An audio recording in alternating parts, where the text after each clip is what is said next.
I've heard of this happening before, but I haven't seen it myself. Some people have like envelopes under here where there's like $1,000. Hello everyone, welcome back to my YouTube channel. Today is going to be a super exciting video because we are flipping this two-piece French Provincial set. This set I got off of Facebook Marketplace for $80, which typically would be a little bit steep for me.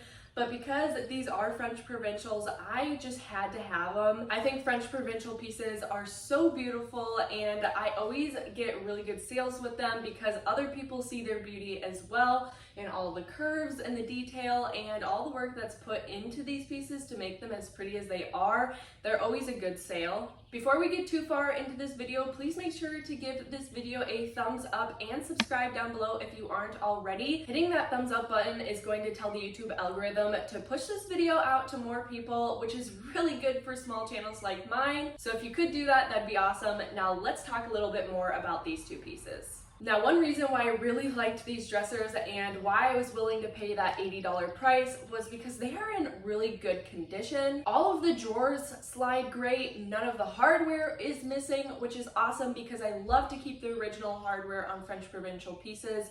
There are a few scratches here and there, but with some paint, that will be covered up. The point is, these pieces really need minimal work for repairs, therefore that $80 price is saving me time, and that's why I was okay with it. I'm really excited to get started on working on these pieces, so let's go ahead and get started by taking off the hardware.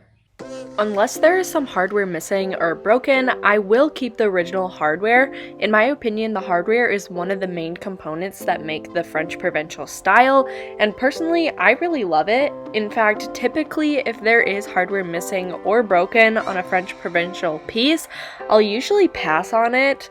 However, I could look online and try to find some matching to buy. I just don't really want to get into all of that. When you're trying to flip furniture for profit, time is money. So taking the time to ship new hardware here just is not ideal for me. Also, if you think about it, there are 22 pieces of hardware, and if I chose to replace them, it would be quite expensive.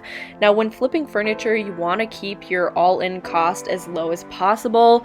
In some cases, adding new hardware would increase the value of the pieces, and at that point, it would make sense to. But in this case, I think most people want the original hardware when purchasing a French Provincial, so new hardware would definitely decrease the value.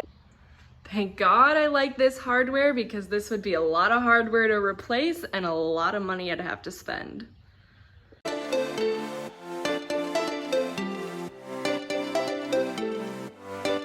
Alright, so there's a lot of dust on these pieces. A lot of the dust on the outside is just from being in a working garage, but there's a lot of dust on the inside of these pieces as well, and that's probably just from the years and years of dust buildup because people typically don't wash or clean the inside of their dressers, which is totally fine. Same goes for underneath where the hardware lays. I don't think people really ever take their hardware off to clean underneath there, and that clearly shows because there is a lot of dust that needs to be cleaned up there. That is why we always take the hardware off before we start cleaning, which is what we are going to be doing next. In this white bucket, I just have warm water and Dawn dish soap. This has always been my go-to for cleaning.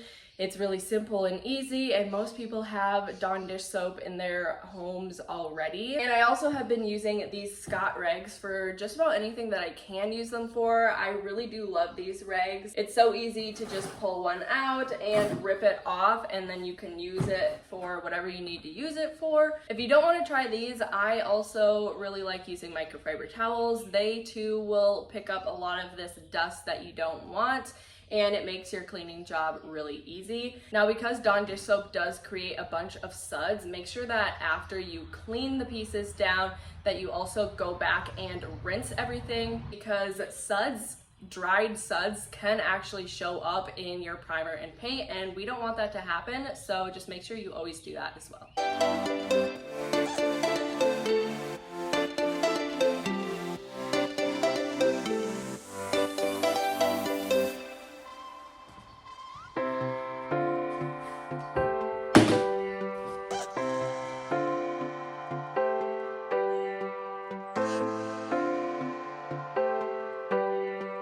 literally all of this is just from the top of the dresser. I would say anytime you're flipping a French Provincial, or in this case, several French Provincials, expect just about everything to take twice as long. I say this because although all of the curves and details are beautiful, it takes a long time to work around them. You also have to be super careful not to damage them, especially when sanding, which I will get into in just a little bit here.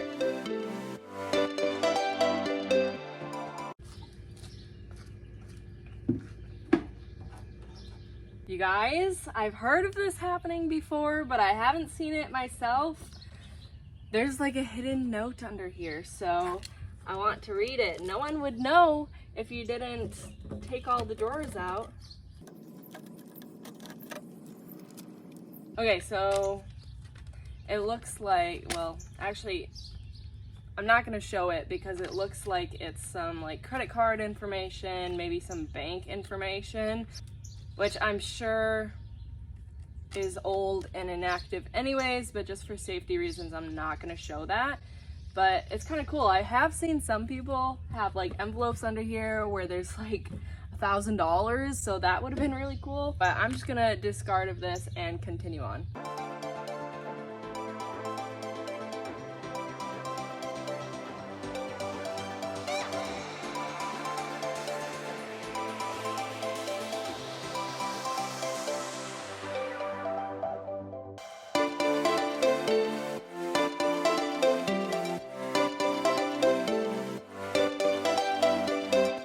Now that I'm done cleaning, all of these rags came just from those two dressers. So next I'm gonna move into sanding, which probably seems a little bit backwards since we just took a whole lot of time to clean these pieces down. But you want to really clean them down before you start sanding so that you don't mess up your sander or get a bunch of junk in your sandpaper, because really at that point you'd just be digging the dirt deeper into the surface, and we definitely don't want that. Now, because this is a French Provincial and there are so many curves and so much detail, I am only going to use a 220 grit, and I'm going to go very slowly and really take my time to keep all these curves intact. So let's pop this on and get started.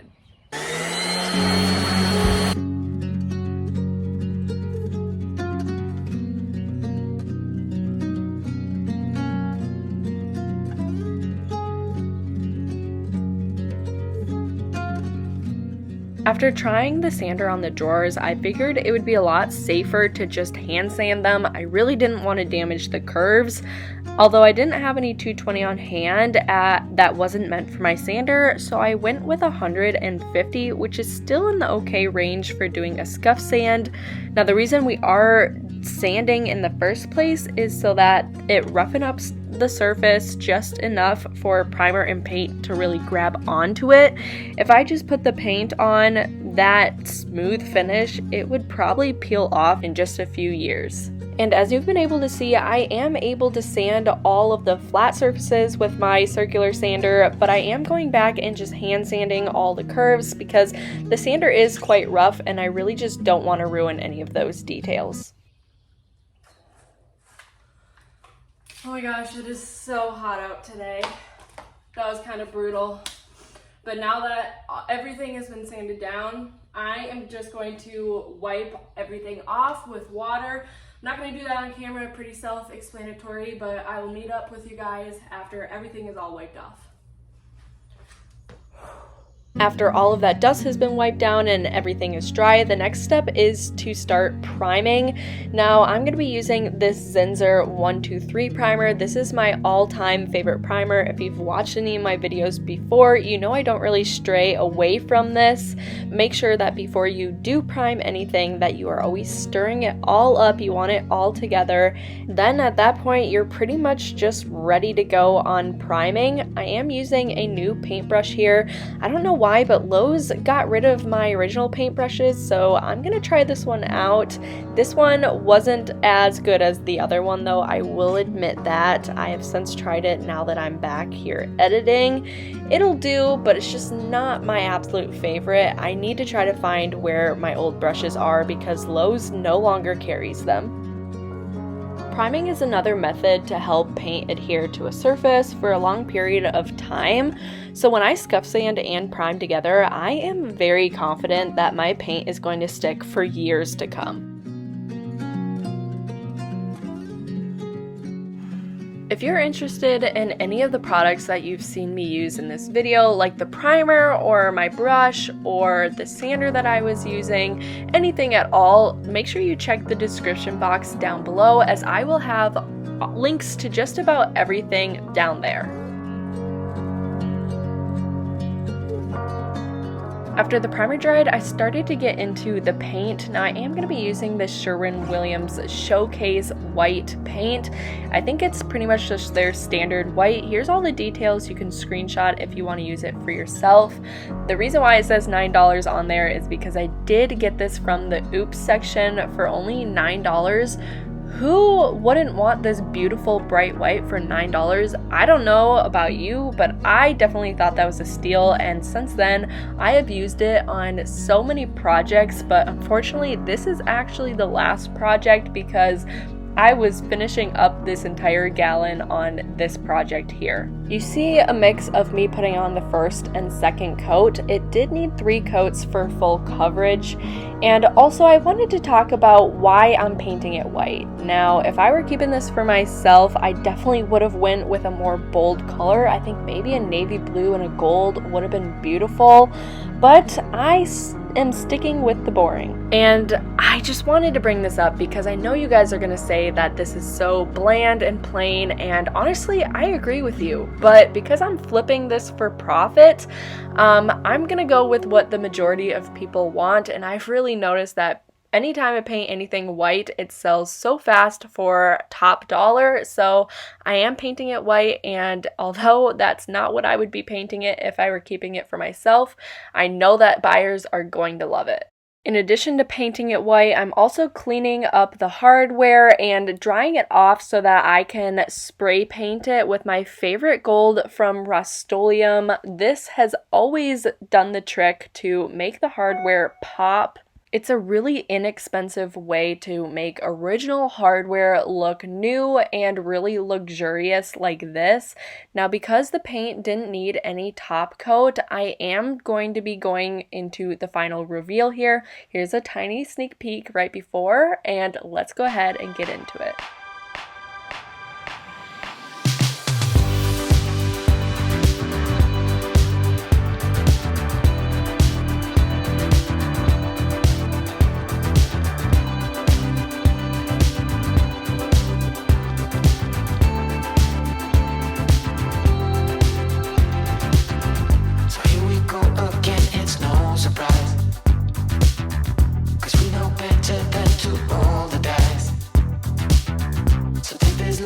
Try to make it new. You can't fight it when it feels so true. You drive me crazy like no one else. The final moment before I lose myself. And it's no use working 9 to 5 if you want more than